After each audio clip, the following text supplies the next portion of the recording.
Assalamualaikum warahmatullahi wabarakatuh. Perkenalkan, nama saya Ego Alamsa, NIM 2003-1031, kelas F Eksekutif semester 5 dari perguruan STOK Bina Guna Medan. Nah, di video kali ini saya akan mewawancarai Bapak Madan tentang anti korupsi dari SD 106792. Ikuti selanjutnya, jangan lupa subscribe, like, dan komen. Dan di sini saya akan mewawancarai Bapak Madan.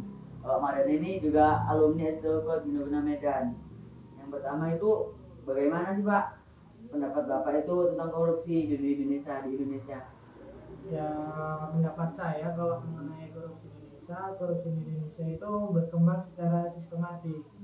Kemudian korupsi di Indonesia itu pelanggaran hukumnya juga sudah tidak berat, karena korupsi di Indonesia itu kalau kita bilang menjadi suatu budaya ataupun kebiasaan, ya kan? Jadi korupsi di Indonesia itu sudah terjadi dari dahulu, karena dari pejabat yang kecil aja, ibarat kita bilang pejabat di desa itu udah mulai korupsi.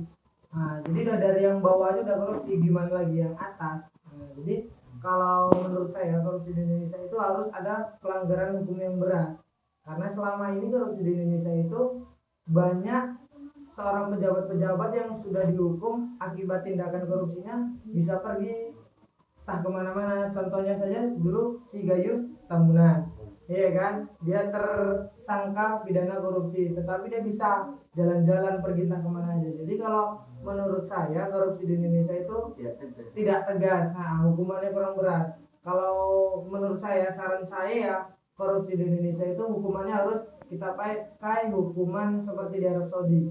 Kalau seandainya mencuri atau kayak mana, kita potong tangannya. Jadi orang yang melakukan korupsi itu akan berpikir, karena dia berpikir hukumannya seperti ini, dipotong tangan, dia akan takut. Tapi kalau hukumannya sekedar penjara sekian tahun atau kayak mana, sedangkan dia punya duit yang banyak, dia bisa bayar semua itu.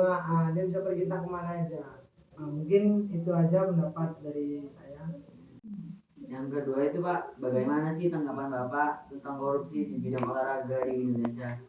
Tanggapan saya tentang korupsi di bidang olahraga itu, cukup besar kemungkinannya, karena korupsi di bidang olahraga itu bisa dibilang besar karena terlalu banyaknya event-event olahraga yang ada di Indonesia. Contohnya seperti Asian Para Games, Asian Games, Olimpiade, SEA Games. Jadi semua event-event olahraga itu kan mempunyai dana yang cukup besar. Jadi kalau dengan dana yang besar itu, kemungkinan untuk tindakan korupsi itu besar. Contohnya saja seperti Imam Nahrawi, ya kan, menerima dugaan suap dari KONI, ya kan. Kemudian contohnya juga seperti Andi Malarangeng yang juga pernah terjerat tindakan korupsi tentang proyek Hambalang.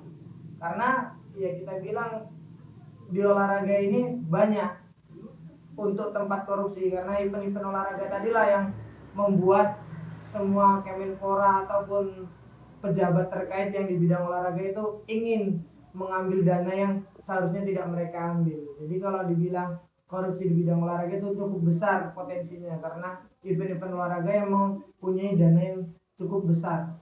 Mungkin itu saja pendapat dari saya. Korupsi akan hilang di Indonesia Pak? Kalau menurut saya korupsi di Indonesia itu tidak akan hilang, karena itulah tadi, hukum itu tidak tegas, karena dibilang hukum itu hanya tajamnya ke bawah, kalau ke atas hukumnya itu tumpul. Ya kita lihat aja lah, contohnya orang maling ayam, ya kan, maling ayam kalau ketangkep masuk polisi, masuk penjara, dipukulin dulu, ya kan, didenda sekian. Tapi kalau orang yang korupsi bisa bebas keluar ke sana sini. Jadi kalau kita bilang korupsi di Indonesia ini tidak akan bisa hilang karena hukum Indonesia yang kurang tegas. Tapi kalau seandainya hukum Indonesia ini bisa ditegaskan dengan kita bilang hukum seperti di zaman Nabi, ya kan, kalau orang maling seperti potong tangan, ya kan, atau yang lainnya, mungkin korupsi Indonesia akan hilang. Mungkin itu aja pendapat dari saya. Terima kasih ya Pak. Ya, sama-sama. Sampai sini aja. Bila mana saya ada salah dalam membuat video atau kekurangan, saya minta maaf. Billahi taufiq wal hidayah. Wassalamualaikum warahmatullahi wabarakatuh. Salam olahraga.